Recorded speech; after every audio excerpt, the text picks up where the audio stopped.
Es un medio de comunicación entre el programador y la computadora. Los lenguajes de programación que manejamos en la actualidad se denominan lenguajes de alto nivel porque son o están descritos en una lengua más fácil de entender por el programador, es decir, por nosotros. Como todo lenguaje de comunicación, habíamos dicho que los lenguajes de programación consideran dos cosas muy importantes para poder establecer buenas normas.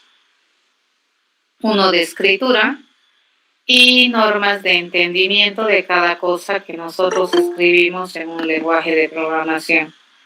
Siempre recordar que los lenguajes de programación son lenguajes artificiales, es decir, son bastante estrictos y restrictos en las cosas que te proveen para que puedas escribir algo correcto. Lo cual para nosotros también es algo bueno porque podemos tener un conjunto bastante determinado de estructuras de buena escritura en un lenguaje de programación que me van a permitir escribir algún procedimiento que hayamos sistematizado.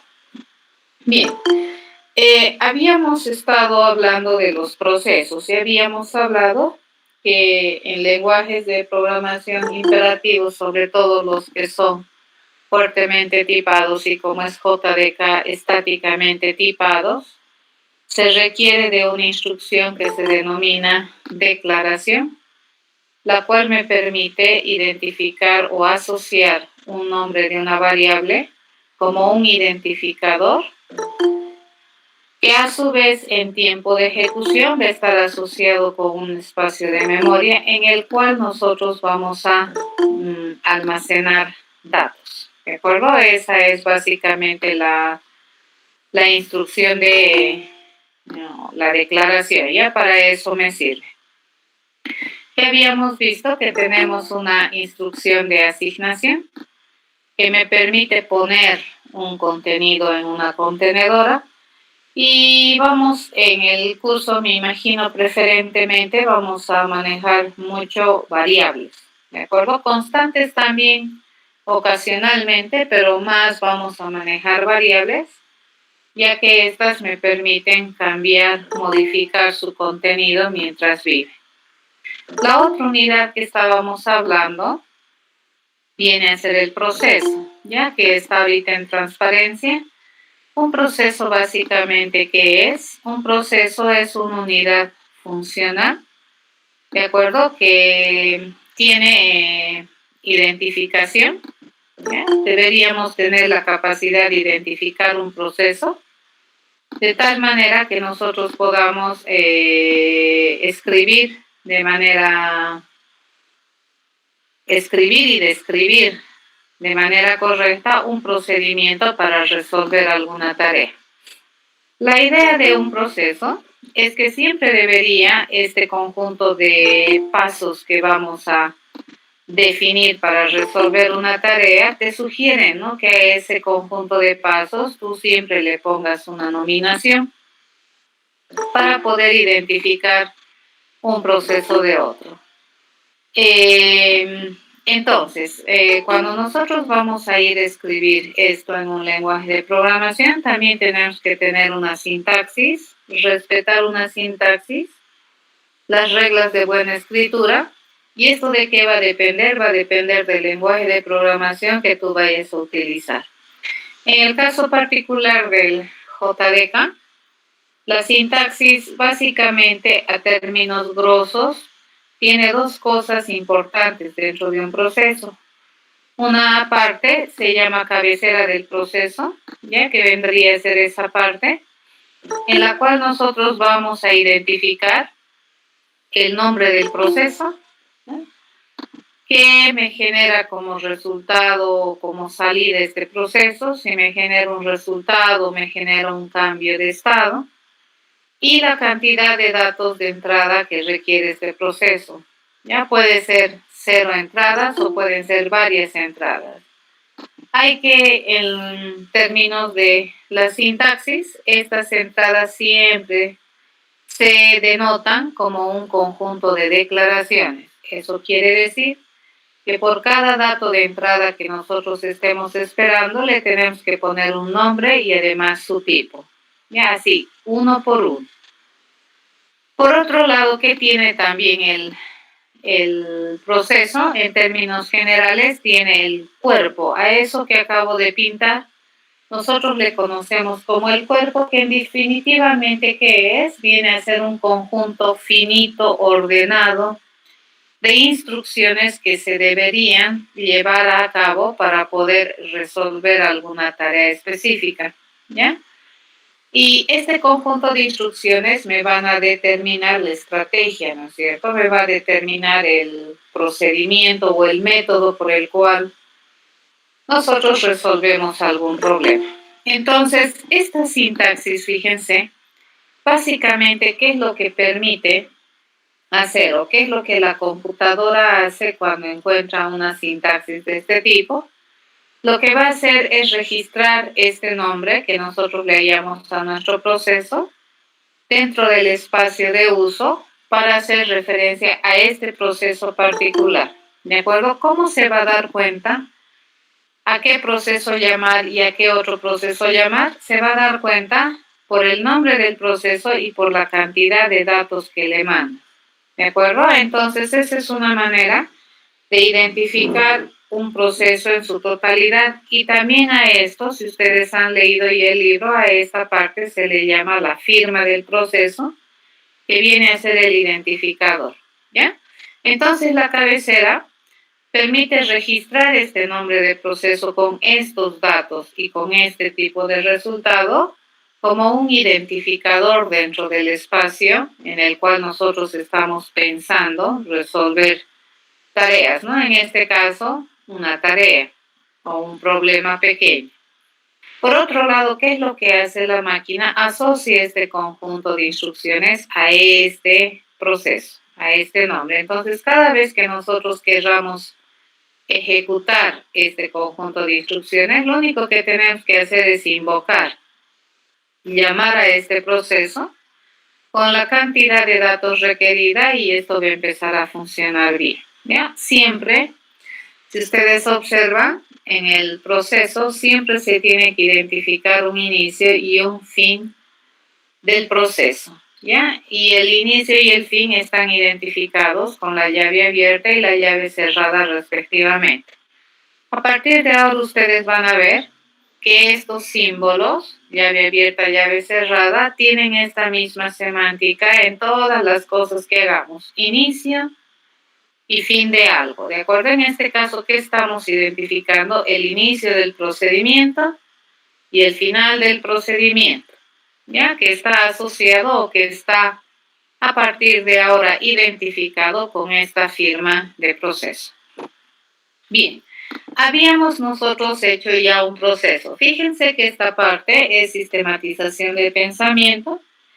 Y llegar a este nivel de sistematización es muy importante porque prácticamente si tú organizas tu cerebro de esta manera, más o menos, ¿cierto? Con poca ambigüedad, entonces traducir a un lenguaje artificial como un lenguaje de programación te va a ser mucho más sencillo, ¿de acuerdo? Sin embargo, tarde o temprano vas a tener que llegar a sistematizar tu cerebro estos niveles si es que quieres realmente programar, porque los lenguajes de programación ya son más estrictos. Entonces, este pensamiento, fíjense que nosotros habíamos hecho, ya desde el momento en que hemos empezado a estructurar cerebro, siempre nos habíamos puesto la misión de ponerle un nombre a nuestro proceso. Era lo primero que identificábamos, era qué estábamos buscando. Lo segundo que identificábamos qué era, que me daban como datos, ¿cierto? Y al último teníamos que pensar más o menos, primero los procesos que más o menos deberías saber, las restricciones, y luego de eso recién teníamos que ponernos a planear esta estrategia de solución, ¿ya? Y esta estrategia de solución, fíjense, ya es algo finito, secuenciado, tiene un orden y está interesantemente no ambiguo, ¿ya? Concreto. Entonces, esto traducirlo básicamente va a ser agarrar y llevarlo al lenguaje de programación cumpliendo las normas sintácticas y averiguando un poquito más del lenguaje que tú vayas a aprender. En este caso, a ver, fíjense, la sintaxis dice así: este proceso o este procedimiento que nosotros hemos identificado a través de estructuración de pensamiento, dice, tenemos que identificar 3 cosas para la cabecera: el nombre del proceso, que en este caso sería genera acarreo; el tipo de salida, fíjense, existe acarreo, es mi variable de salida, ¿no es cierto? Esta es mi incógnita. Entonces, el tipo de salida que va a ser booleano, boolean, ¿ya? ¿Y cuántas entradas necesito? En este caso yo necesito 2, num1, num2. Acá dice que van a ser enteros positivos, entonces, respetando la sintaxis de declaración, le digo int num1, int num2. Entonces, en terminología de Java, la declaración se hace, primero se pone el tipo y luego recién se pone el nombre o el identificador de la contenedor. Fíjense, entonces esta es una declaración y esta es otra declaración. ¿Cuántas he hecho? Tantas como datos de entrada me dice que mi proceso va a tener. Acabamos de escribir la cabecera. Lo siguiente que tenemos que hacer es escribir el procedimiento, que fíjense tiene un inicio y tiene un fin. Entonces, este es el inicio y este es el fin. Entre medio del inicio y el fin, ¿qué es lo que voy a poner? Voy a poner todo lo que se supone que hemos planeado para poder hacer este proceso. Entonces, siguiente paso sería básicamente empezar a traducir esta parte que está en el recuadro verde, que vendría a ser el conjunto de instrucción. Ya nos hemos encargado de la cabecera, entonces nos encargaremos del recuadro verde. En este caso, nosotros hemos sido muy ordenados al estructurar pensamiento.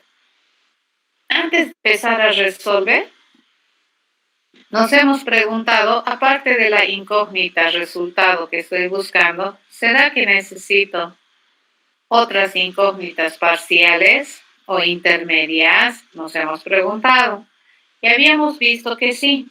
Y lo siguiente que habíamos hecho era, a ver, le pondremos nombre a esas incógnitas parciales, ¿cierto? O a esas intermedias que tenemos y le daremos un tipo de dato al que representa este concepto. Si número cifras num1 va a representar a la cantidad de cifras que tiene este número 1 y por la cantidad de cifras nosotros sabemos que matemáticamente eso debería ser un entero positivo, ¿cierto? Así hemos hecho esta parte, ¿ya?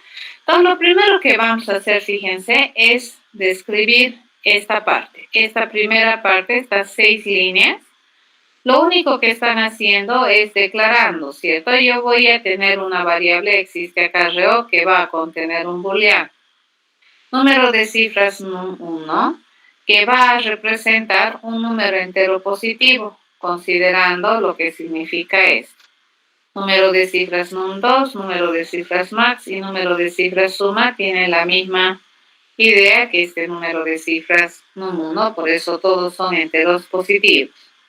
La suma también es una variable intermedia, ¿correcto? Que necesito para poder resolver el problema bien. Y por las condiciones del problema, como nosotros vamos a sumar dos números enteros, propiedad del mundo cerrado, entonces la suma que debería ser un entero positivo. Entonces, fíjense, ¿qué es lo que vamos a utilizar? Vamos a utilizar la sintaxis de una declaración. ¿Cómo se hace una declaración en terminología JDK? Se pone el tipo primero y luego el nombre de la contenedora y punto y coma para terminar. Recuerda, el punto y coma en este caso va a terminar esta oración bien escrita. Por lo tanto, le digo, existe acarreo, es el nombre de la contenedora. ¿De qué tipo va a ser? Boolean, punto y coma. Número cifras num1, ¿de qué tipo va a ser? ¿O a qué dato o a dato de qué tipo representa? A un entero, punto y coma. Y lo mismo con este y este. ¿correcto? Entonces acabamos de traducir, fíjense esto, al lenguaje de programación, ¿ya? Les había pedido que hagan una averiguación acerca de los tipos. Entonces, estas letritas o estas palabras que están en azul acá, ya están representando a tipos de datos que son posibles en terminología JDK, ¿ya? Una vez que hacemos eso, entonces nos ponemos a hacer el conjunto de pasos que me van a permitir buscar mis resultados, ¿cierto? ¿Y dónde lo vamos a buscar? ¿Dónde lo vamos a calcular? En esa variable existe acá. Por lo tanto, empezamos. Dice, toditas estas, fíjense, son asignaciones porque yo estoy poniéndole valores a la contenedora. Entonces, la sintaxis para hacer una instrucción de asignación en JDK es así. Al lado izquierdo del operador igual que tenemos la contenedora y al lado derecho de la operador igual que tenemos una expresión y punto y coma. Así termina esa instrucción bien escrita. Recordemos, ¿cuál es la semántica operacional de esta instrucción de asignación? Lo primero que hace es evaluar la expresión, ¿cierto? Y el resultado de evaluar la expresión va a obtener un valor y ese valor va a poner como contenido de la contenedora. Eso hace una instrucción de asignación. Van a tener cuidado, aunque tengamos este símbolo que es igual, esto no se lee como una ecuación. Esto a partir de ahora, para nosotros, ¿qué cosa es? Es una asignación. Y esto es una instrucción que va a operar en dos tiempos, ¿cierto? Primero evalúa y luego asigna, ¿ya? Entonces aquí fíjense, dice, primero vamos a evaluar el logaritmo de número 1 en base 10 más 1 y ese resultado le vamos a poner el número de cifras número. ¿Cómo se hace eso en Java? Tenemos que ir a averiguar, ¿correcto? Entonces hay una función que se llama logaritmo de 10 que me permite calcular los logaritmos en base 10 de cualquier número, ¿ya? ¿Y dónde está esa funcionalidad? Esa funcionalidad está dentro de la gran biblioteca de Java en su clase Math, ¿ya? Entonces, le vamos a pedir ayuda a la biblioteca de Java y vamos a utilizar esta clase Math y de la clase Math vamos a utilizar la función logaritmo en base 10. ¿Y qué le vamos a mandar como dato? Num1. Este proceso, fíjense, este es un proceso que no tengo que hacerlo yo, ya está hecho en la biblioteca de Java. Eso quiere decir que yo puedo prestarme funcionalidad del lenguaje. Esta es una cualidad muy común en los lenguajes de programación de alto nivel. Los lenguajes de esta naturaleza te proveen ya un conjunto de prestaciones de servicio que son de uso común, le llamemos, para que podamos utilizar. Como ustedes podrán imaginar, la función logaritmo que me va a generar un valor real, ¿de acuerdo? Por lo tanto, este valor real yo le voy a sacar su parte entera. Y a ese valor entero le vamos a sumar un resultado de esa evaluación. Ese resultado lo vamos a poner como contenido de números, cifras, número. ¿De acuerdo? ¿Qué acabamos de escribir aquí? Acabamos de escribir una instrucción de asignación. ¿Está bien? La segunda, también fíjense, es otra instrucción de asignación. ¿Ya? Hasta ahí también es una asignación, similar concepto. ¿Cuál es la diferencia? En este caso estamos calculando el logaritmo en base 10 de num2. Y el resultado de evaluar esta expresión lo estamos poniendo como contenido de esa contenedora cuyo nombre es número, cifras, número. ¿Ya? ¿Qué estamos haciendo acá? Fíjense, vamos a agarrar y nuevamente le vamos a pedir al lenguaje que de su biblioteca nos permite utilizar la funcionalidad max que se encuentra en math. ¿Y qué le vamos a mandar? Le vamos a mandar dos argumentos. Ya el número de cifras de num1 y el número de cifras de num2. ¿Y esto qué me va a permitir obtener? El máximo de estos dos y el resultado donde lo vamos a poner, el número de cifras max. Recordemos que a este lado nosotros siempre tenemos una expresión y habíamos catalogado que cualquier función que me devuelva un resultado también se considera una expresión. Por lo tanto, este proceso max me va a generar un resultado y ese resultado es el que voy a poner acá. Bien, esta otra instrucción de asignación, ¿qué es lo que está haciendo? Lo primero que va a hacer es evaluar la suma de estos dos números, ¿cierto? Y el resultado lo va a poner en suma. Esta instrucción es similar a las otras que hemos hecho, pero en esta ocasión, ¿qué estamos haciendo a calcular? El logaritmo en base 10 de la suma. Y el resultado de eso, parte entera más 1, lo vamos a poner, el resultado de todo eso vamos a poner como contenido de números, cifras, suma. ¿Ya? Fíjense, existe acarreo. ¿De qué tipo es? Es boolean. Entonces, a este lado, ¿qué expresión yo estoy esperando? Una expresión que sea también de tipo boolean. Entonces, acá, ¿qué es lo que estamos haciendo? Estamos haciendo una operador relacional, ¿cierto? Estamos preguntando si el número de cifras de suma es diferente al número de cifras máximo. Si es diferente, entonces existe acarreo. Pero si es igual, quiere decir que no existe acarreo. ¿Correcto? Y lo último, fíjense, esta directiva que dice retornar existe acarreo, eso debería ser lo último que deberíamos escribir en un proceso que se compromete a generarme un resultado de algún tipo. ¿Ya? Entonces te vamos a devolver acá. A ver, ¿qué cosas hay que observar aquí? Lo primero, primera tareita que tienen aparte, y han debido mirar esto porque esta transparencia se los he dejado. Había que ir a averiguar qué funciones matemáticas les proveen los lenguajes de alto nivel, Pascal, C y JDK.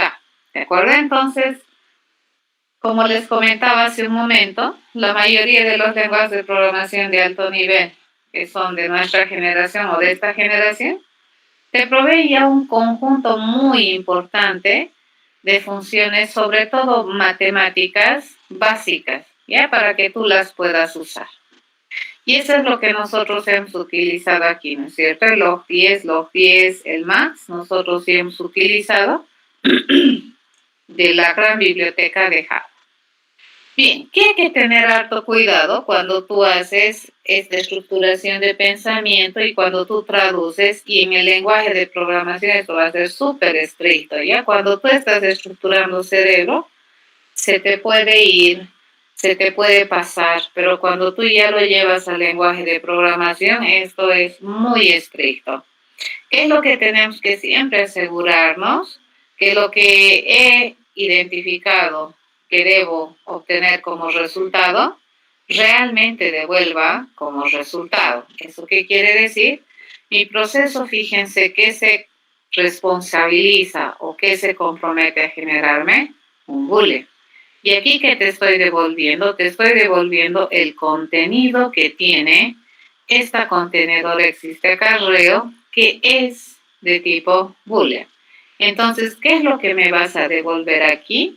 Un valor booleano y es correcto, ¿de acuerdo? Siempre, siempre tiene que haber consistencia en los tipos que tú identificas, ¿de acuerdo? Entonces, eso jamás olvidarse.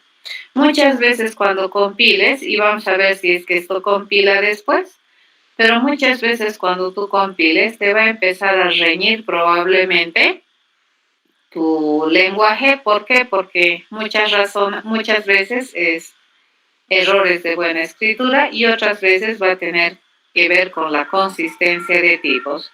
Recordemos que la instrucción de asignación que habíamos dicho, que la instrucción de asignación se hace siempre y cuando la expresión y el tipo de la contenedora sean consistentes, ¿ya? Porque si no estamos en riesgo. Muy bien, a esto que nosotros estamos escribiendo aquí en un lenguaje de programación de alto nivel, se le conoce como código fuente. ¿Ya? Entonces, los programadores que escribimos, código fuente. ¿Qué entienden los programadores? El código fuente. ¿Y qué es lo único que nosotros tenemos que hacer? Bueno, no es lo único, ¿no? Pero ¿qué es lo que tenemos que hacer para poder escribir un código fuente? Respetar las reglas sintácticas del lenguaje de programación que hayas elegido utilizar, ¿ya? Eso para poder escribir el código fuente. Pero fíjense que para escribir este código fuente, primero he tenido que estructurar mi cerebro, ¿no ves? Es una tarea no menor, ¿de acuerdo? Entonces, probablemente traducir una estructuración de cerebro a código fuente tiene sus niveles de complejidad, pero probablemente no es tan complicado como estructurar tu cerebro. ¿De acuerdo? Entonces, lo primero que hay que trabajar harto es en la estructuración de pensamiento, ya que es lo que hemos estado haciendo hasta la anterior semana. Sin eso es difícil, por mucho que sepas la sintaxis del lenguaje de programación, si tú no tienes la capacidad de estructurar tu cerebro, difícilmente vas a poder escribir algo que pueda ser entendido en el futuro por la máquina. ¿De acuerdo? Entonces, ¿qué es lo que nosotros hacemos, los programadores? ¿Qué es lo que nosotros escribimos? Código fuente, ¿ya? Y este código fuente lo puede leer cualquier programador. Yo lo leo. Tú deberías poder leer, un programador del curso 10, digamos, de Intralab Program debería poderlo entender.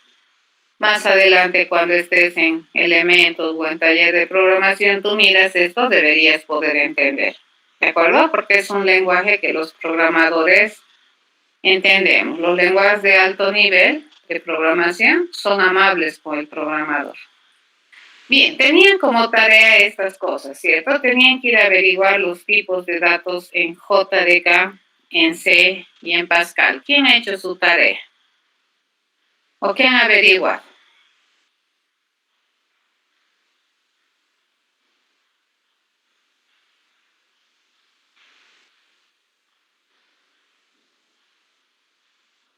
Se diferencia en los tres, una que otra parte se diferencia.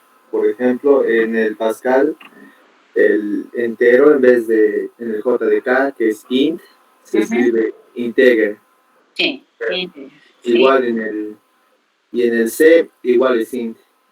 Boolean es lo mismo en los tres. Sí. En el C, hasta hace poco, hasta hace unos cuantos años, no existía el tipo de dato boolean. No existía. ¿Ya? Sí, tienen diferencias, ¿no? A ver, vamos a ver. Fíjense estos datos que les voy a mostrar. He sacado de manuales de referencia de los lenguajes de programación. El único que no he sacado es de Pascal. Eso se los dejo a ustedes, ¿ya? Pero estos tipos de datos que están descritos en el kit de desarrollo de Java están sacados desde manuales formales y del JDK, ¿ya? Del Java in a nutshell.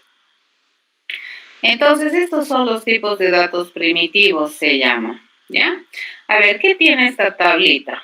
Esta tablita que te está describiendo, ¿cómo se identifica o cuál es el nombre para identificar el tipo de datos? Por ejemplo, el boolean identifica tipos de datos booleanos en castellano, ¿cierto? Entonces, ¿qué suele contener este tipo de contenedoras que están tipificadas con boolean? Suelen contener true o false, ¿ya? Por defecto, cuando tú tienes una contenedora de tipo boolean en JDK, por defecto, ¿cuál es el valor que va a tener inicialmente?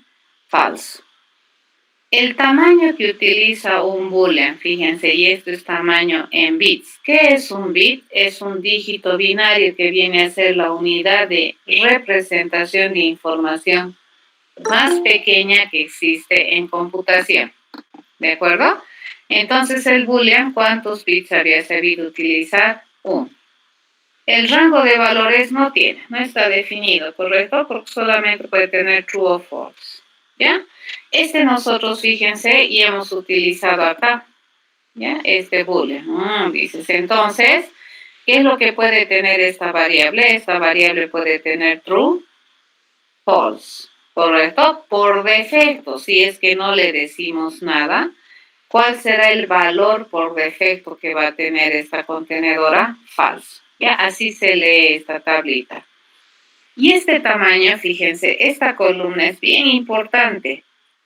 ¿Por qué? Porque esta columna le ayuda a la instrucción de declaración.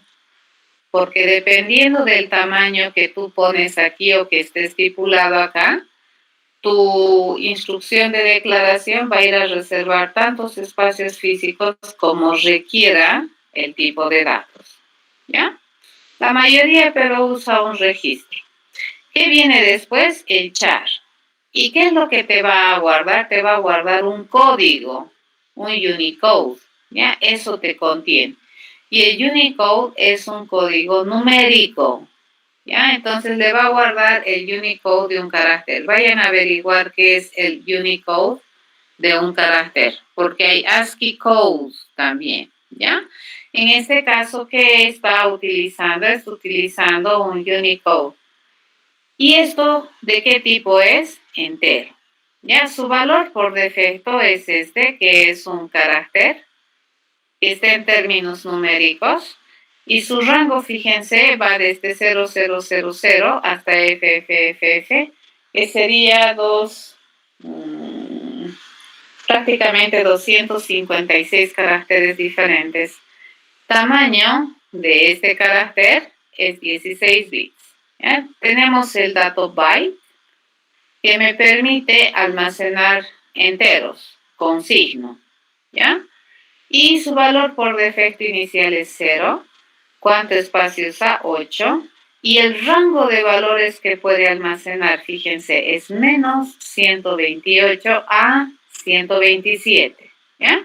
Entonces, cuando nosotros estamos pensando en un entero, probablemente en nuestro imaginario no le ponemos muchas veces ni siquiera limitaciones porque hemos aprendido el dominio de los números es infinito. En el caso de la computadora, eso ya no es verdad, ¿correcto? Entonces, muy importante entender esto. Por eso es importante también estructurar nuestro pensamiento, ya que vamos a utilizar un artefacto electrónico que tiene recursos limitados. Cuando utilizamos un short, esto también es un entero. Por defecto que tiene 0. ¿Cuánto espacio usa? 16 bits, dice. Y fíjense cuál es el rango de almacenamiento de valores. Este ya es más grande que este. ¿Cierto? Lógico, porque utiliza más espacio de memoria. Este es el famoso int que nosotros solemos utilizar bastante. Este que almacena un entero. Por defecto, ¿cuál es su valor? 0. ¿Cuánto espacio utiliza en memoria? 32. Entonces, cuando tú declaras una variable int, automáticamente esta instrucción de declaración va a pedirle a tu máquina de compilación con ayuda de tu sistema operativo que le asigne un espacio de memoria de 32 bits. ¿De acuerdo? ¿Y qué números puede almacenarse en esta contenedora? En este rango. ¿Ya? Este es el mínimo número que se puede almacenar y este es el máximo número que se puede almacenar. El long también es un tipo de dato entero. ¿Cuál es la diferencia con el int? Que este te permite almacenar un número más grande. ¿Ya? Entonces el tamaño que utiliza, fíjense, es el doble que este. Y obviamente te va a permitir almacenar un número de este mínimo esto, máximo este valor. Tenemos dos números que son reales, que están almacenados dentro de la computadora bajo un estándar de la IEEE 754, que te almacena números reales. Uno es el float y otro es el doble. ¿Ya? El float es un número un poco más pequeño que el double. El double es un real de doble precisión. Entonces, su rango de almacenamiento es este a este número, ¿correcto? Y en el de 32, el float vendría a ser este el rango. Entonces, ¿qué estamos, repito, intentando entender con esta tabla de tipos en JDK? Nos estamos dando cuenta que cuando nosotros decimos que un 1 es un entero, y eso vamos a pedir a la computadora que entienda más o menos, ¿no es cierto?, que trabaje con un valor entero y le decimos que es int, entonces estamos aceptando que ese entero va a estar en este rango. Entonces, si yo quiero ponerle un número más grande que esto, ya no va a caber en mi variable, ¿de acuerdo? ¿Por qué? Porque su capacidad no da. Esas partes hay que entender. Por eso es importante esta cosa, para tomar conciencia de que el programador es un ente inteligente y probablemente no tiene limitaciones, pero el pensamiento que estructura un programador va a ir a trabajar en un artefacto que tiene limitaciones y tenemos que conocerlas. Muy bien, los tipos en C, fíjense, los tipos en C vendrían a ser similares. No tengo mis tipos en C, ya lo he debido sobreponer, pero los tipos en C son muchos más que los tipos que tiene JDK. Te permite almacenar números enteros con signo, sin signo, caracteres con signo, caracteres sin signo, ¿ya?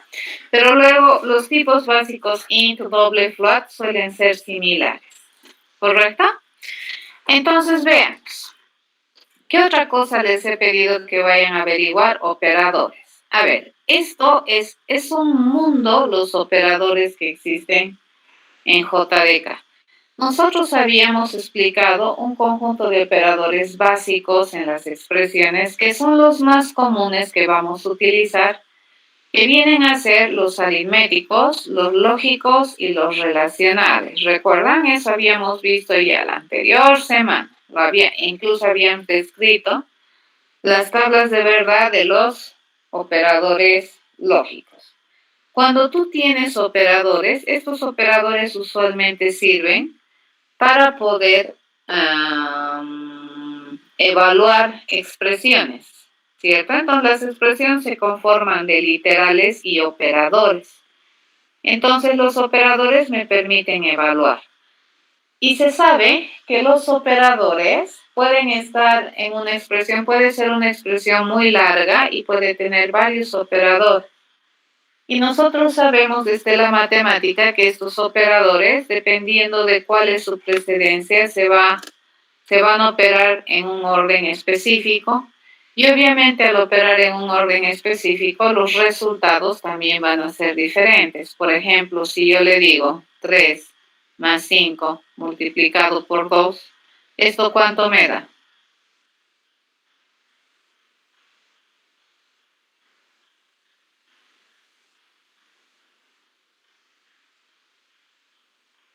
¿Cuánto evalúa esa expresión? 13, ¿correcto? ¿Sí? Pero si yo le digo 3 más 5, todo eso, multiplicado por 2, ¿esto cuánto es? 16, ¿correcto? Entonces aquí fíjense, vamos a escribir más bonito, 3 más 5, multiplicado por 2. La lectura de una expresión siempre es, ¿no?, de izquierda a derecha, pero no necesariamente se va a ir ejecutando de izquierda a derecha. No va a ejecutar o no va a evaluar los operadores que vaya encontrando en su lectura. Entonces, ¿qué va a ir evaluando? Esto va a evaluar después. Primero que va a evaluar es esto. ¿Y por qué evalúa primero esto? Por la precedencia de operadores, ¿ya? Entonces, esta línea o esta columna que tenemos acá, que es P, me dice la precedencia que tiene los operadores en JDK, y este A que me dice cómo se asocia. Entonces, por ejemplo, si yo tengo 3 más 5 por 2 por 3, ¿de acuerdo? Entonces, ¿cómo va a ir asociando? Va a ir asociando de izquierda, ¿ya? De izquierda o de derecha, ¿ya? A eso se llama este A. ¿Ya? ¿Cómo se va asociando? Si por izquierda o por derecha. En este caso, fíjense, si yo tengo 3 más 5 por 2 por 3, este se va a asociar así. Puede ser así y luego así. Eso va a depender de la precedencia del operador. Obviamente esa asociatividad te está hablando de los operadores de la misma naturaleza. Entonces vayamos explicando. Todo esto vamos a ver en el transcurso, no todo, pero la mayoría, ¿de acuerdo? Vamos a ver en el transcurso del semestre. Entonces, tampoco asustarse ahorita y decir, wow, todo vamos a ver de golpe, no. Pero, a ver, vamos a empezar a reconocer cuáles sí hemos usado. Fíjense, este hemos usado.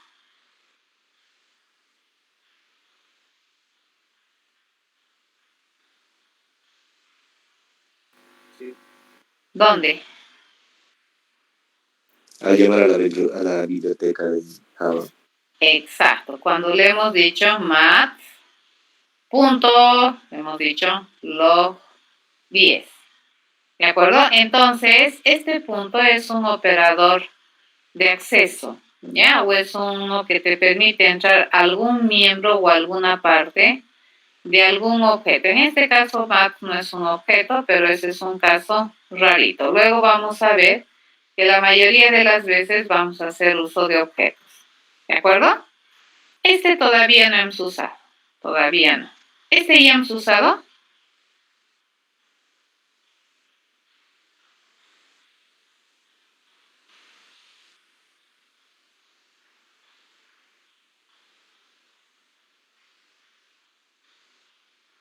¿Hemos usado ya?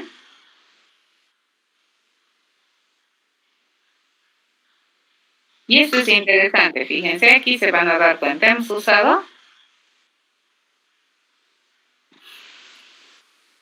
Y sí,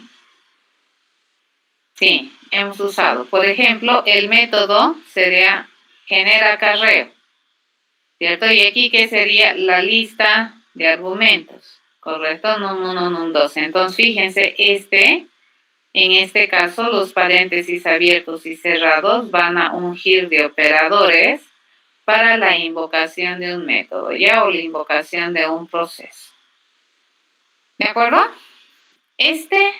No hemos utilizado, acá me falta un hito más, esto es más, menos, ¿ya? Acá me falta este más, menos, que se aplica a una variable, es decir, se aplica así. Yo le pongo variable a más, ¿ya? Eso es cuando es post-incremento. Y si yo quiero hacer un pre-incremento o un... Pero este es post, ¿no? Entonces, no, mentira, está mal. El pre es otra precedencia. Esto es post-incremento y este es post-decremento. ¿Correcto? Entonces, ¿qué es lo que hace esto? Aumenta 1. ¿Ya? ¿Cuánto hace? Aumenta 1 a quién? A la variable A. ¿Y este qué hace? Quita, ¿cierto? Disminuye 1, ¿ya? O resta 1. Aquí le suma 1, esto sería más 1 a A, y este sería menos 1 a quién? A A. ¿De acuerdo? Estos tienen, fíjense, precedencia 16 cuando son posteriores. Pero cuando son previos, ¿ya? El más y el menos tienen precedencia 15. Entonces, si yo agarro esto, fíjense, menos, más, digamos, ¿qué es lo primero que va a hacer? ¿La suma o la resta?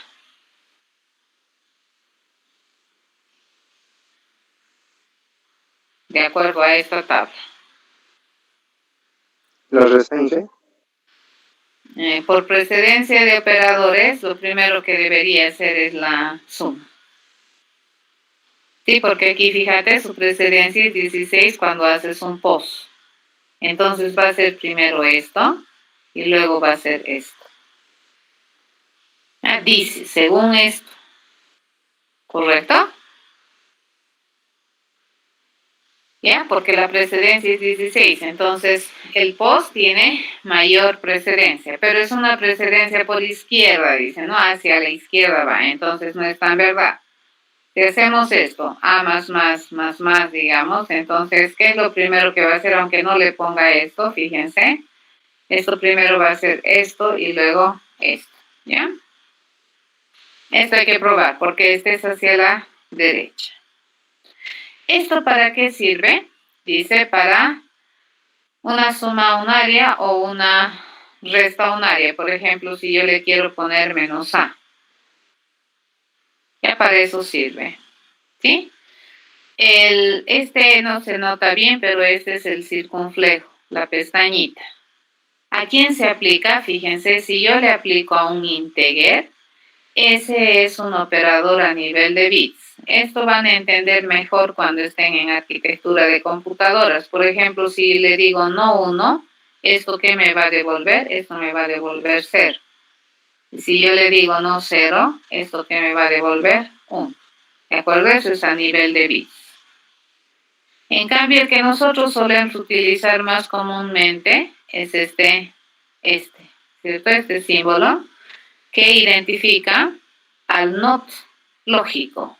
¿De acuerdo? Entonces, ahora el NOT lógico, ¿con qué símbolo se identifica? Con este.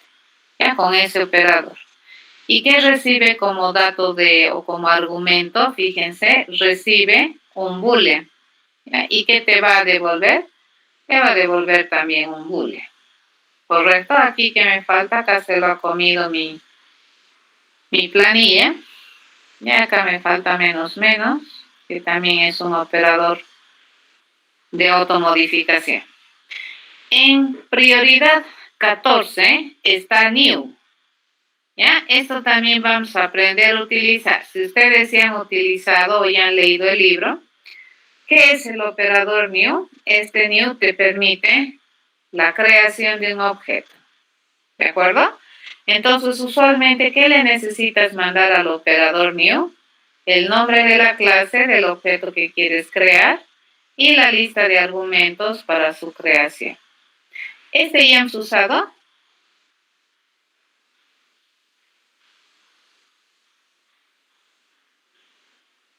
¿Hemos utilizado?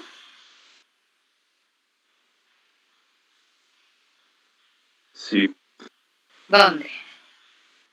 Para convertir a integers de double. Exacto, para convertir a int. Cuando le hemos dicho esto, ¿no es cierto? Int, max, punto logaritmo 10, ¿cierto? En un 1. Correcto, entonces esto, fíjense, también había sido un operador de conversión. ¿De acuerdo? Entonces hace un casting, a eso se llama el famoso casting.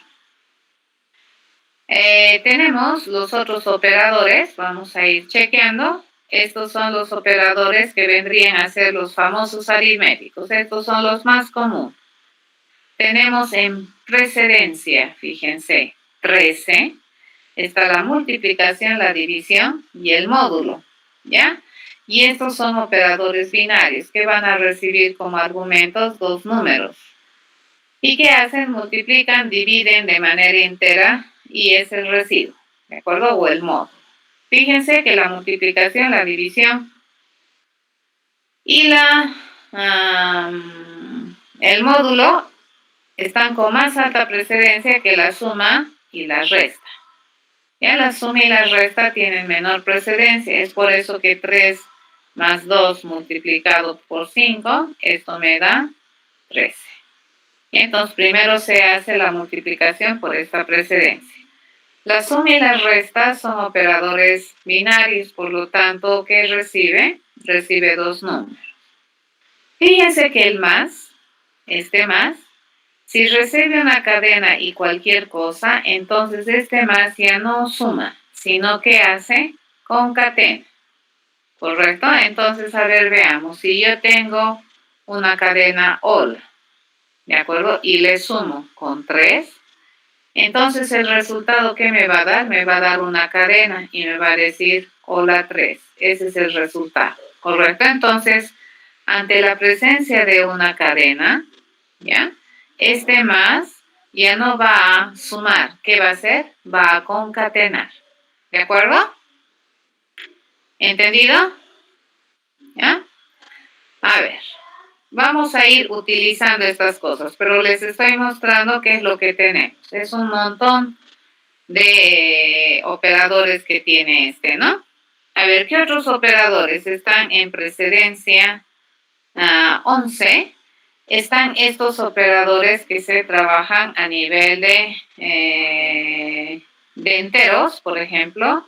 Acá yo tengo entero, entero, ¿sí? Si yo le doy entero, entero, entero, entonces estos que me permiten hacer un desplazamiento hacia la izquierda. Entonces yo le puedo decir 3, tasas, desplázate en 2 hacia la izquierda, y esto es con sistema de numeración binaria.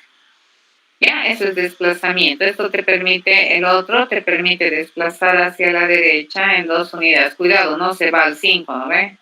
Te desplaza la composición numeral.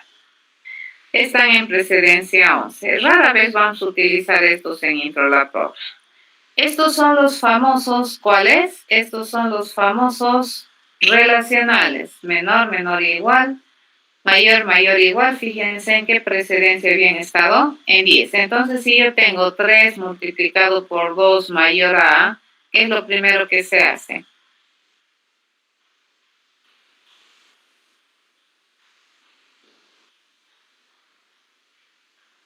Multiplicación. Exacto, porque la multiplicación tiene mayor precedencia que el mayor.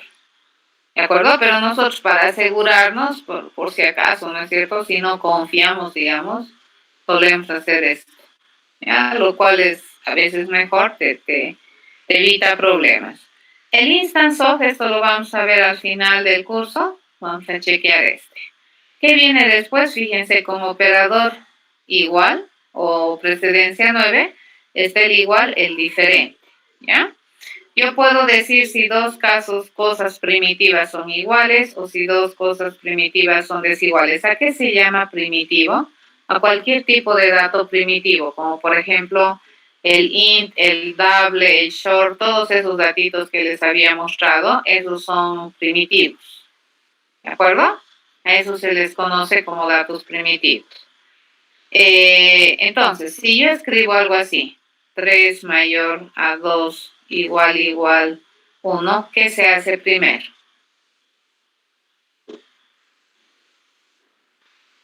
Igual igual a falso, así mejor. ¿Bien? ¿Qué se hace primero?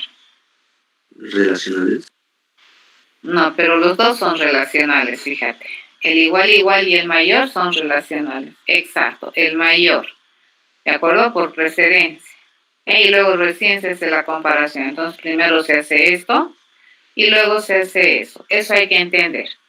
Ahora fíjense que el igual igual y el diferente también se utilizan para referencias. Esto vamos a chequear más adelante, más en elementos se ve eso.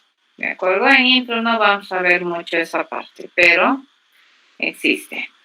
En precedencia 8 está el i. Fíjense, este i te permite comparar booleanos. Por ejemplo, yo le puedo decir 3 y 2, y esto me va a responder un valor booleano. ¿De acuerdo? Pero esto lo va a hacer a nivel de bits. Muy rara vez vamos a utilizar esto. Rarísima vez en Introlab. ¿De acuerdo? Este i es a nivel de bits que maneja o a nivel de booleanos. ¿Qué es lo que nosotros vamos a utilizar? Es lo que viene después. ¿Ya? Tenemos operadores lógicos. Fíjense, seguimos con los lógicos. Este había representado el XOR, que también muy rara vez vamos a utilizar. Este representa el OR, que rara vez vamos a utilizar. Es a nivel de enters y a nivel de boolean. ¿Qué es lo que solemos utilizar? Estos. ¿De acuerdo? Esos son los que solemos utilizar más. Entonces, el i, que recibe un boolean y es un AND condicional. Entonces, usualmente nosotros cuando usamos AND OR, son condiciones. ¿Ya? Van como condición. Este también. Este es el famoso operador ternario. ¿Ya? Que a ver, vamos a ver si lo chequeamos. Como, fíjense, el igual, aquí también lo está trabajando como un operador, si se dan cuenta, y es un operador de asignación. ¿Ya? Y tiene baja precedencia. ¿Ya? Entonces, en terminología Java, tenemos asignaciones de auto como operación, se llama. Por ejemplo, yo le puedo decir A por 2, y esto más o menos es equivalente a decir que en A vamos a asignar el resultado de multiplicar A por 2. Y ahí lo mismo aquí, ¿no ve? División, módulo, la suma, la resta, los desplazamientos y los XOR y OR a nivel de bits. ¿Correcto? Entonces, por ejemplo, a le digo más igual 2. Esto es equivalente a decirle A igual a A más 2. ¿De acuerdo? Esos operadores tiene Java. Y si ustedes han leído un poquito la bibliografía, como su compañero decía, la sintaxis y operadores que maneja Java es bastante similar a la de C. Y la razón es porque no querían que en aquellas veces estaba C en su apogeo, se sientan violentados, digamos, al tener que aprender un nuevo lenguaje. ¿De acuerdo? Esos son los operadores en Java. Estos son los operadores en C. ¿Ya? Entonces tenemos los aritméticos, los de desplazamiento con asignación, menor, menor igual, mayor, mayor igual, el igual y el diferente. Toditos, fíjense, son bien similares a Java, ¿no? Acá le vamos a poner una comita. Estos son aquí comita, ¿no? Son los tres. Esto es comita, el igual, el diferente, el i a nivel de bit, el XOR a nivel de bit, el OR a nivel de bit, el i a nivel lógico, que es lo que solemos utilizar, el o a nivel lógico, el not a nivel lógico y el not a nivel de bits, la pestañita esa. ¿Ya? ¿Qué más tenemos? Dice, tenemos la asignación. Fíjense, C ya denota al igual como un operador de asignación. Estas son las asignaciones con operación. ¿Ya? Este y este. Estos son los desplazamientos, asignación por desplazamiento, con los I, XOR, OR. Estos son los de post y pre, incremento, decremento, similar a Java. Esta es la suma y la resta. Estos son los desplazamientos. Estos vienen a ser los operadores de llamada función, que también hemos visto en Java, y estos son los que me permiten hacer uso de elementos en una colección. Eso también vamos a ver más adelante. Y el punto que me permite tener acceso por referencia. ¿Ya? En C, fíjense, van a aparecer otros operadores más que en Java no solemos utilizar. Por ejemplo, que me permite entrar a una referencia específica. Sí. Aparte de multiplicación, suele ser un operador de indirección. Aparte del ilógico, suele ser una dirección de memoria. ¿Ya? Esto es una referencia a memoria. Y vendría a ser el operador ternario, que también tiene JDK. ¿Ya? Eso sería. Y en Pascal faltaría averiguar. ¿Correcto? Entonces, ¿qué estoy tratando de mostrarles con esto? Que si nosotros utilizamos Java en Introlab Program, es solamente para fines de practicidad, para demostrar que el pensamiento puede llegar a ser realizable y ejecutado por una computadora. Pero tranquilamente ustedes podrían aprender a utilizar otro lenguaje de programación, ¿de acuerdo? Que tenga las bases conceptuales que nosotros estamos manejando. Un otro principio importante cuando se habla de lenguajes de programación es que se llama las palabras reservadas. Eso quiere decir que el lenguaje se reserva un conjunto finito, ¿no?, de palabras a las cuales le asocia un significado particular. Y esto va a depender, obviamente, del lenguaje de programación. ¿Qué significa que está reservada? Que no puedes utilizar estas palabras como identificadores de tus variables o de tus métodos. Uno, porque esas palabras ya tienen significancia propia, ¿no es cierto?, en el lenguaje de programación, y otro, para evitar ambigüedad. que es muy importante. ¿Están de acuerdo? Entonces, cuando escribimos un código en un lenguaje de programación, la otra cosa que tenemos que ir a ver, uno es operadores, otro es tipificación, otro es sintaxis semánticas de las instrucciones, otros son las palabras reservadas para no meter o no cometer errores, ¿de acuerdo? Dentro de lo que es la escritura de un código. En el caso particular de Java, este es el conjunto de palabras reservadas. Eso quiere decir que yo jamás podría, por ejemplo, ponerle una variable así, ¿de acuerdo? Yo tengo un valor inicio, ¿ya?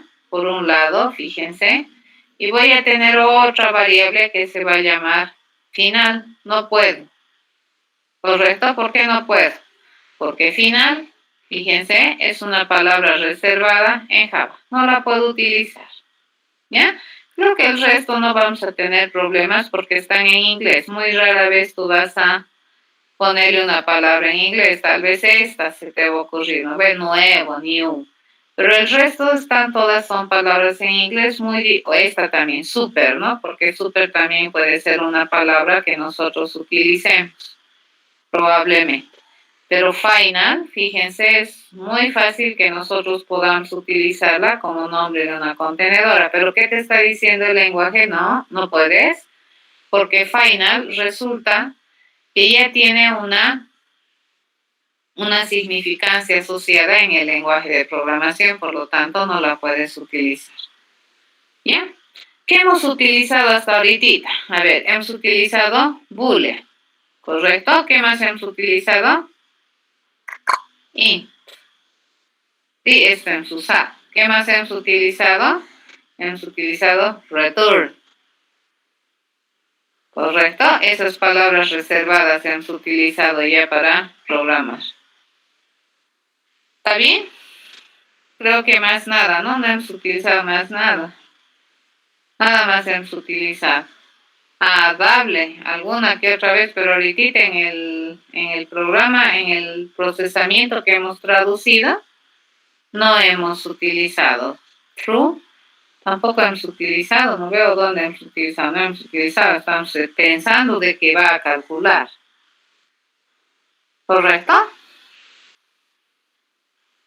Do hemos usado cuándo, dónde, no hemos usado, ¿de acuerdo? Entonces hemos usado boolean, hemos utilizado int y hemos utilizado return. Y vamos a empezar a aprender a utilizar más cosas, o sea, prácticamente, no todo, ¿ya? Pero una buena parte de esto vamos a aprender en el curso a utilizar, ¿de acuerdo? Entonces, no le tengan miedo a aprender nuevos lenguajes de programación, siempre y cuando sean imperativos. Entonces, las normas básicas y los conceptos básicos los estamos viendo en clase y deberías poder, con tranquilidad, aprender un nuevo lenguaje de programación, ¿ya? Entonces, repito, ¿por qué nos interesa revisar las tipificaciones de los lenguajes? Porque esas tipificaciones, fíjense, me dan la noción de que las contenedoras requieren espacio, ¿de acuerdo? Tienen asociado un tamaño, un límite. ¿Y por qué? Porque utilizamos un recurso como es la computadora que tiene limitaciones, ¿cierto? Ya sea de proceso o de almacenamiento. ¿De acuerdo? Entonces, seguiremos, continuaremos. Para poder llegar a programar, nosotros necesitamos hacer ciertas cosas. Y lo que vamos a ver en esta nueva transparencia es esas cosas que necesitamos aprender. Bien, ya habíamos visto cómo escribir el código fuente de un proceso, o sea, ya hemos avanzado un montón. Pero a ver, cuando nosotros vamos a ir a programar en programación orientada a objetos, el hacer la esquematización de un enfoque o una estrategia de solución de problemas es parte de resolver, ¿de acuerdo? No lo es todo, ¿ya? No lo es todo. Entonces, en el caso particular nuestro, vamos a iniciar o les vamos a iniciar en la programación haciendo uso de un paradigma particular que se llama PO. Y la intención de esta clase es indicarles los elementos claves de este estilo de programación. ¿Ya? A ver, dentro de lo que es la formación de profesionales en el área de computación, hay una, ¿cómo podríamos decir? Discusión, es la palabra correcta. Hay una discusión muy abierta de qué paradigma se debería enseñar en introducción a la programación. Y hasta ahora en el mundo no se han puesto de acuerdo los académicos de qué enseñar, pero sí está abierto. Y muchos te dicen, no hay que enseñar, hay que empezar con procedural, otros te dicen con estructurado, otros te dicen empezaremos con programación orientada a objetos, otros te dicen no empezaremos con paradigmas imperativos, empezaremos con paradigmas funcionales. Entonces, cada corriente, fíjense, tiene sus adeptos y sus fanáticos. En el caso particular nuestro, hace años hemos decidido que la introducción a la programación en nuestra universidad lo vamos a hacer haciendo uso de programación orientada a objetos. Entonces, defina. La programación orientada a objetos se considera un paradigma de programación. Se dice así porque el paradigma te determina todo un conjunto de conceptos, terminología, métodos, técnicas, tecnologías, que te permiten sustentar un enfoque, un estilo para resolver problemas. ¿De acuerdo? Eso es un paradigma. En el caso de la programación orientada a objetos, una de las cosas que promueve la programación orientada a objetos es este concepto que van a escuchar muchísimo dentro de lo que es la programación, el concepto de la abstracción. ¿De acuerdo? Entonces, la programación orientada a objetos dice, ¿no?, en sus bases, que suele ser un estilo o un enfoque de programación relativamente, entre comillas, comprensible para los estudiantes que están iniciando esta área de la programación, ya que lo que trata de hacer la programación orientada a objetos es ponerle, en términos de lenguaje de programación, lo que cotidianamente solemos hacer los seres humanos, ya lo que en lo cotidiano sabemos hacer. Entonces, la abstracción desde este sentido, para nosotros viene a ser básicamente una representación. Ustedes ya saben abstraer, y sí, ya saben abstraer, ¿de acuerdo? ¿Qué han aprendido a abstraer? Fíjense, han aprendido a abstraer. Les voy a contar qué ya saben hacer, por si no se han dado cuenta. Han aprendido a abstraer datos, ¿de acuerdo? Tú ya no hablas de 3, 5. Has abstraído. Entonces, ¿qué has hecho? Le has puesto un nombre, ¿de acuerdo? Le has puesto un nombre lo suficientemente general y común y a veces propio para identificar a un dato, por ejemplo, número 1. ¿Correcto? ¿Qué has aprendido a abstraer? Fíjense, también ya estás aprendiendo a abstraer. ¿Qué sabes abstraer? Sabes abstraer procedimiento. ¿Ya? Y no estamos hablando de los pasitos que has definido hacer, no. ¿Cómo has abstraído el procedimiento? Fíjense que el procedimiento, por definición, es el conjunto, ¿de acuerdo?, de pasos. Entonces, ¿cómo abstraes este conjunto de pasos? Lo has abstraído a través también de un nombre, ¿ya? Así es abstraído. Por ejemplo, el genera acarreo.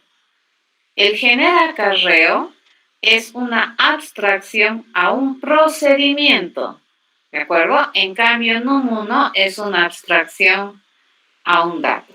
Y entonces, vamos a representar este procedimiento. Su representación va a ser genera acarreo con datos de entrada bla y que me genera una salida bla, ¿ya?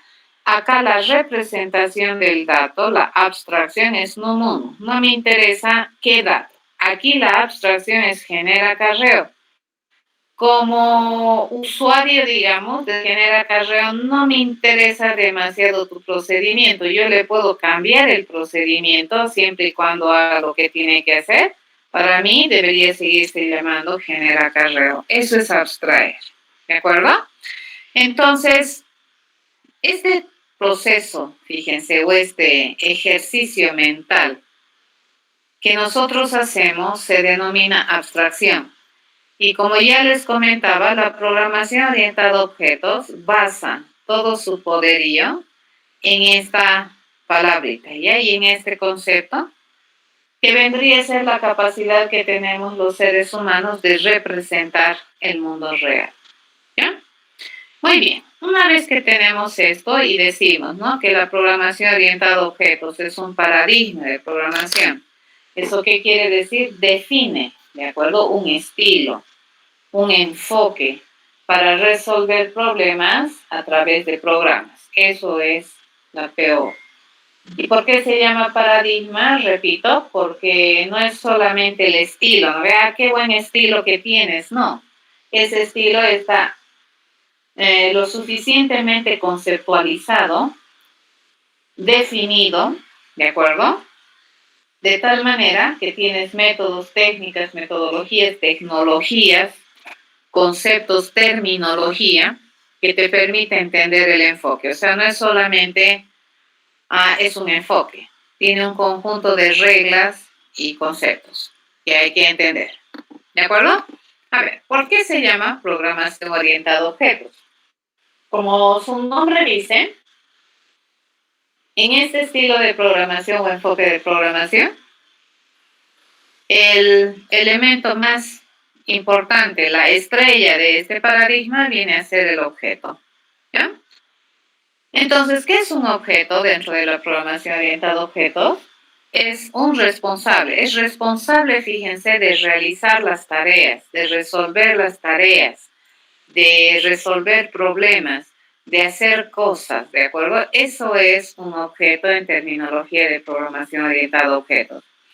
Entonces, los enfoques y los procedimientos o las estrategias de solución en programación orientada a objetos siempre tienen que ser responsabilidad de un objeto.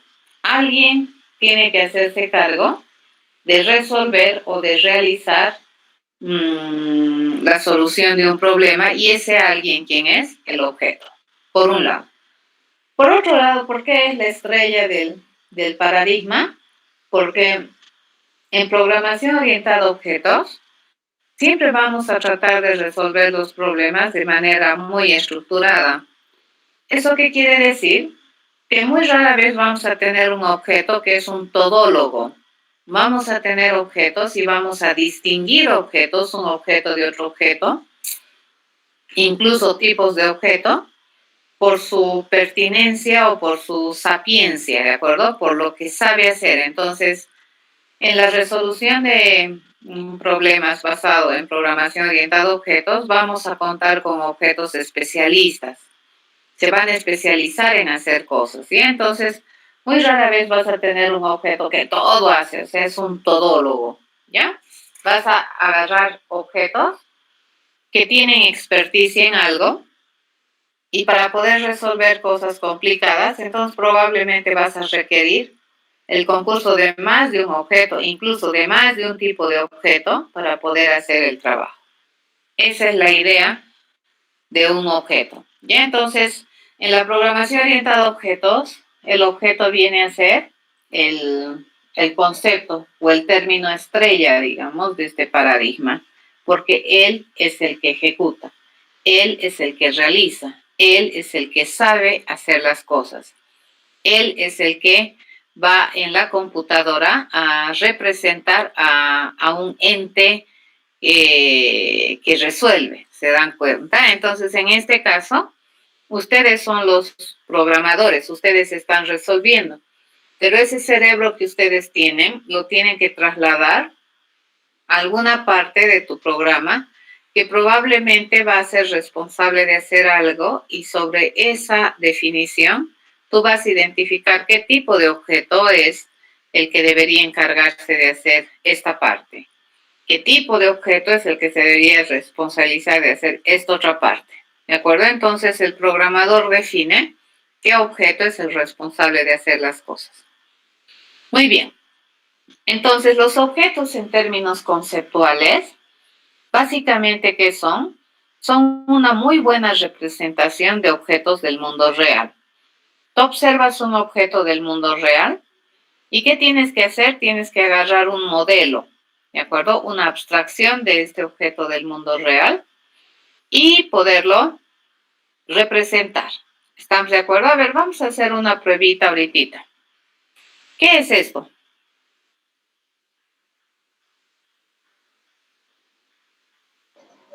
Un borrador. Ya, y si lo tuviéramos que describir, ¿cómo sería? Ese es un borrador específico, fíjense. Ese no es un cualquier borrador, ¿de acuerdo? Ese es un borrador. Si lo tuviéramos que describir, a ver, ¿cómo lo describirías? A través de su forma, de su color. Ya, de hecho esto ya es un modelo, fíjense. ¿No ve? Pero es un modelo bonito, visual, y lo podemos reconocer. Pero cuando nosotros estamos en programación, así dibujo no podemos poner a nuestro código fuente. Entonces, ¿qué podemos decir? A ver, este borrador le vamos a llamar, este va a ser el borrador del Open Board, ¿de acuerdo? Este es un borrador específico que tiene el Open Board, ¿ya? Este borradorcito, fíjense, es un borradorcito de clase borrador, ¿de acuerdo? ¿Qué sabe hacer este borradorcito?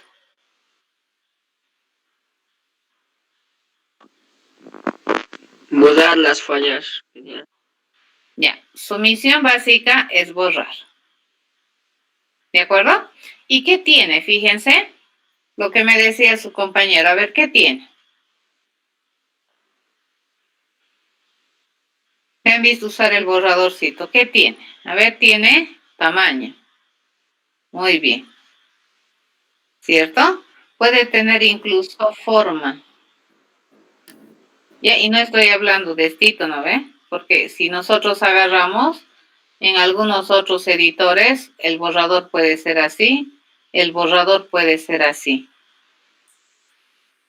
¿Ya? Pero estas, fíjense, son las características de este borrador. Pero ahorita este tamaño puede ser uno de 3. Por ejemplo, hace un momento he utilizado el tamaño más grande del borrador. Estoy aquí, ¿no es cierto? Entonces le estoy diciendo que este borrador ahorita está con tamaño 3. ¿Y su forma de qué forma es? Circular. ¿De acuerdo? Eso es. Fíjense, esta es una representación muy parca de mi objetito del mundo real, que es un borradorcito de este Open Board. ¿De acuerdo? ¿Ya? Eso. Entonces, este objeto, fíjense que tiene tamaño 3 y tiene forma circular. Este es el que sabe borrar. No le voy a pedir borrar a este o a cualquier parte, ¿de acuerdo? De mi pantalla, no. Este es el especialista en borrar. Este es el especialista en escribir. ¿Estamos de acuerdo? Entonces, fíjense dentro de esta, ¿qué se llama? Mi barrita de elementos. Yo tengo varios objetos de distinto tipo y cada uno es especialista en su trabajo y toditos juntitos me permiten tener una muy interesante aplicación. ¿Estamos de acuerdo? ¿Sí? Entonces, eso es un objeto. Fíjense, esto es una representación del objeto borrador que ahorita estoy utilizando para ejecutar. ¿De acuerdo? Entonces, a eso se llama que es un modelo del objeto del mundo real. He hecho un modelo. Tienen información individual. Entonces, mi borrador en mi ejemplo que tenía tamaño 3 y tenía forma circular. A eso se llama información individual porque puedo tener otro borrador que tenga otro tamaño y otra forma. ¿Ya? Y a eso en terminología de programación se le conoce con el nombre de estado. ¿De acuerdo? Entonces, los objetos, fíjense, en programación orientada a objetos tienen estado. Eso los distingue unos de otros. ¿De acuerdo? Y por otro lado, todos los objetos en programación orientada a objetos son responsables de hacer algo. Y a eso se le conoce con el comportamiento. Entonces, todo borrador, ¿qué comportamiento tiene? Borrar. O sea, para eso ha sido concebido mi borradorcito, ¿ya? Inicialmente. ¿De acuerdo? Entonces, imagínense esta aplicación que yo estoy utilizando para poder pasar clases. Es un software que ha sido desarrollado por programador. Y estos elementos que tenemos aquí, estos no son un simple entero, no es un simple real, ¿correcto? Este es un dato mucho más complicado y este es un objeto particular, ¿ya? Y fíjense que cuando yo agarro este objeto particular, empieza a tomar vida, digamos, esta aplicación. Eso es programación orientada a objetos. Entonces, nosotros, ¿qué es lo que vamos a hacer? De hecho, esto que tenemos aquí es una interfaz gráfica, ¿no es cierto? Pero por detrás de esta interfaz gráfica hay funcionalidad escrita y que está en algún lenguaje de programación. A eso nosotros le conocemos como un objeto. Y los objetos son los resolvedores de problemas, son los que hacen las cosas. ¿De acuerdo? Entonces, el saber hacer, ¿a quién se le atribuye? A un objeto. ¿De acuerdo? No se le puede atribuir a la nada, digamos. Ese genera acarreo, se le tiene que atribuir a alguien. No puede estar ahí vagando en el espacio. Y por otro lado, ¿por qué se llama programación orientada al objeto? Porque los objetos son los ejecutores. ¿Qué significa? Que empiezan a vivir, a tener vida en tiempo de ejecución. Es decir, cuando yo ya le estoy pidiendo a la máquina que ejecute algún programa orientado a objetos, ahí recién va a empezar a tener vida el objeto. Por eso se llama programación orientada al objeto, porque el objeto es la unidad de ejecución. ¿De acuerdo? Entonces, si nosotros seguimos con nuestro ejemplo que teníamos en la anterior transparencia, el procedimiento de decidir si dos números sumados generan acarreo o no generan acarreo debería estar asociado a un objeto en programación orientada a objetos. ¿De acuerdo? Este procedimiento genera acarreo, no puede estar flotando en el aire. ¿Sí? Le tiene que pertenecer, tiene que ser una característica, una responsabilidad, una prestación de servicios de algún objeto en programación orientada a objetos. ¿De acuerdo? Eso es bien importante. Entonces, lo que vamos a hacer ahora es más o menos representar, es como si tú te representaras en la máquina inicialmente, ¿no es cierto? ¿Cómo es tu procedimiento? Entonces, vamos a tratar de modelar a tu lado robot para ver si es que funciona. ¿De acuerdo? Pero para hacer eso, nosotros necesitamos primero identificar a qué clase pertenecen los objetos que saben hacer las cosas. Vuelvo a tomar mi ejemplito. Este objetito, ¿a qué clase pertenece? A una clase mayor, ¿cierto? A un concepto mucho más amplio que viene a ser el borrador. Este es un borrador específico, tiene sus propiedades, tiene sus características, pero de hecho, estas características son bastante comunes a todos los borradores. ¿Y qué debería saber hacer? Borrar. ¿Ya? Entonces, este es un objetito de clase borrador. ¿Ya? ¿Pero por qué es un objeto? Porque ya tiene característica específica. ¿De acuerdo? Entonces, los objetos siempre pertenecen a alguna clase. ¿De dónde viene el nombre clase? ¿Ya? En programación orientada a objetos, ¿qué te dice? Vamos a volver siempre a este principio. ¿Ya? La abstracción dice que es el concepto clave de todo. ¿Correcto? Y te dicen que los seres humanos toda la vida hemos estado abstrayendo. ¿Ya? Y te enseñan siempre desde pequeñito a abstraer. ¿De acuerdo? Cuando en Kinder te dicen, ¿no ve? Dibuja tu familia. Entonces, ¿tú qué haces? Dependiendo de cuán buen dibujante eres, dices, ahí a mi familia, ¿no ves? Así le pones, aquí sas, ¿sí? Chin, chin, sas, ¿no es cierto? Sas. Y aquí te pones vos, ¿cierto? Es mi familia. Sas, agarradito de la manita, mi familia. ¿Sí? ¿De acuerdo? ¿Qué es esto?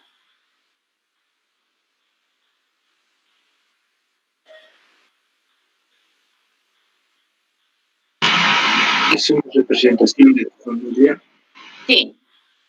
¿Y por qué? Y fíjense, es interesante porque cuando eres niño, nadie te ha dicho nada, pero tú puedes identificar características especiales en cada uno, entre comillas, de los objetos de esta familia.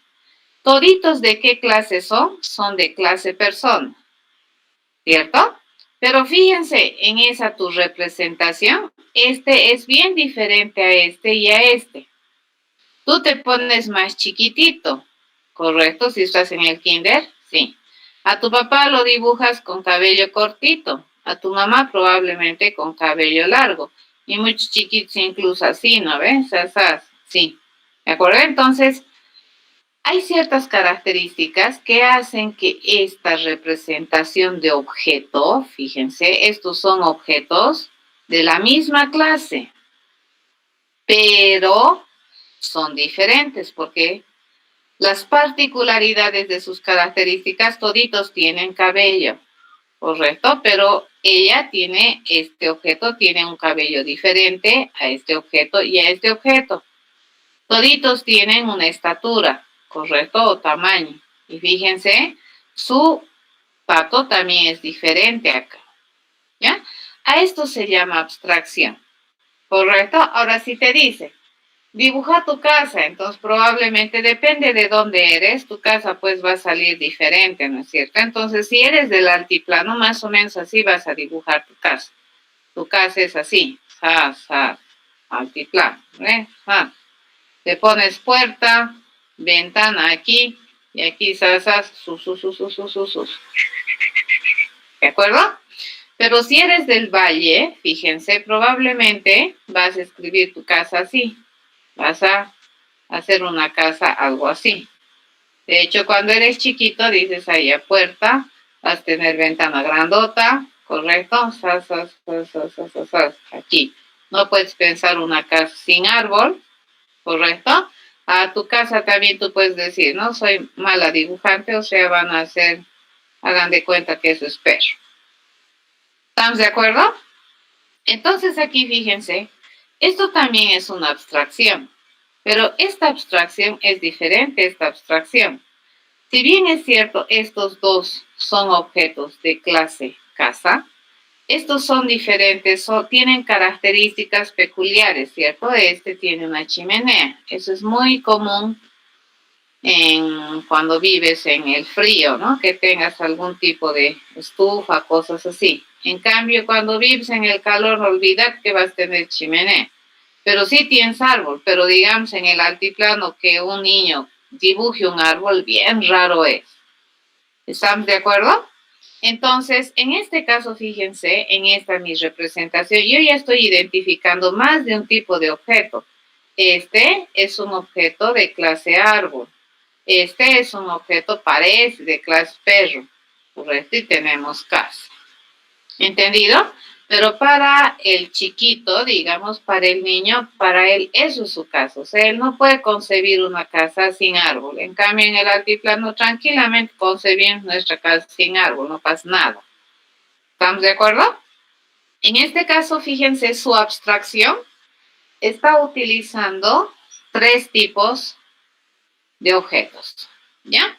Entonces, ¿qué hace la clase? Fíjense, la clase identifica al tipo de objeto, ¿de acuerdo? Sin caer en el objeto particular. Entonces, estos identifican al tipo de objeto, al que pertenece un tipo de objeto, o al que pertenece un objeto, perdón. ¿De acuerdo? Eso es, ¿ya? Y clase. ¿Por qué se llama clase? La clase resulta que viene a ser, valga la redundancia, el resultado. La clase es el resultado, fíjense, de un proceso natural de clasificación. Cuando nosotros hacemos clasificación, observamos alguna realidad, ¿cierto? Y te dicen, a ver, mira, ¿y qué puedes observar en la realidad? Dime, ¿qué observas? Entonces tú vas a observar y vas a empezar a enumerar las cosas, no por los objetos, ¿de acuerdo? Vas a enumerar por el tipo de objeto que observas, ¿ya? Entonces, dependiendo de dónde estás ahorita, podrías observar a tu alrededor y podrías identificar tipos de objeto, por ejemplo, celular, ¿ya? Eso es un tipo de objeto.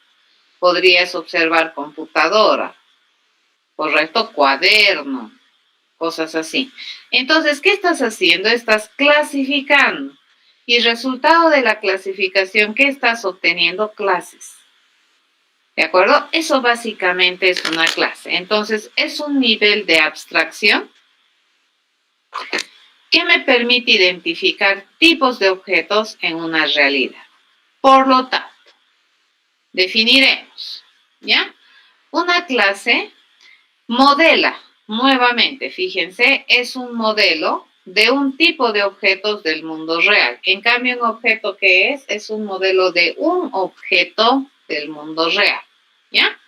Pero esos objetos del mundo real usualmente están descritos por un tipo de objeto, ¿ya? Mi estito es un borrador, ¿ya? Entonces, ¿qué tipo de objeto lo describe en formato general al borrador? Pero este es un objeto específico, ¿ya?